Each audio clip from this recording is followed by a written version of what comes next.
اولئک الذین لعنہم اللہ، وہ اللہ کے نزدیک ملعون لوگ ہیں جو رشتہ داریوں کو پامال کرتے ہیں، جو رشتہ داری اور صلہ رحمی کی بے حرمتی کرتے ہیں۔ اللہ نے ایسے لوگوں کو بہرا کر دیا ہے، وَعْمَا أَبْصَارَهُمْ، اللہ نے ان کی بصارت کی قوت ان سے چھین لی ہے۔ جو رشتہ داری کو توڑتے ہیں، اللہ رب العالمین فرماتا ہے میں اس کو کبھی جنت میں داخل نہیں کروں گا۔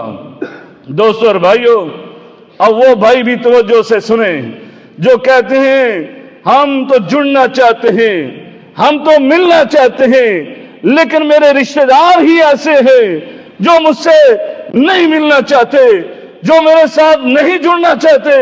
میرے آقا علیہ السلام کا فرمان سن لیجئے، فرمایا لیس الواسع بالمکافی، فرمایا جو برابری کا سلوک کرنے والا وہ صلہ رحمی کرنے والا نہیں ہے۔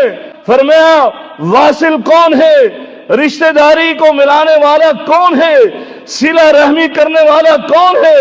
فرمایا جب وہ رحم توڑا جائے، رشتہ داری کو توڑا جائے، اس کے رشتہ دار اس سے دور بھاگے، یہ تب بھی ان کے ساتھ حلم کے ساتھ پیش آئے۔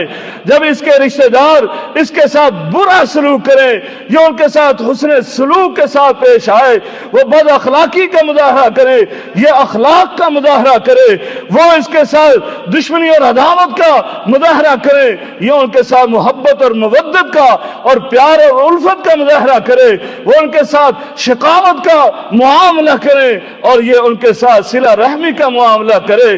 فرمایا یہ بندہ ہے جو ملانے والا، جو رشتہ داری اور صلہ رحمی کا ادب و احترام کرنے والا ہے۔ دوستو اور بھائیو، جو اس انداز سے رشتہ داری کا پاس کرتا ہے، جو رشتہ داری کو ملاتا ہے، تو پھر وہ اس کائنات میں بھی کامیاب اور آخرت میں بھی سرخرو ہوتا ہے۔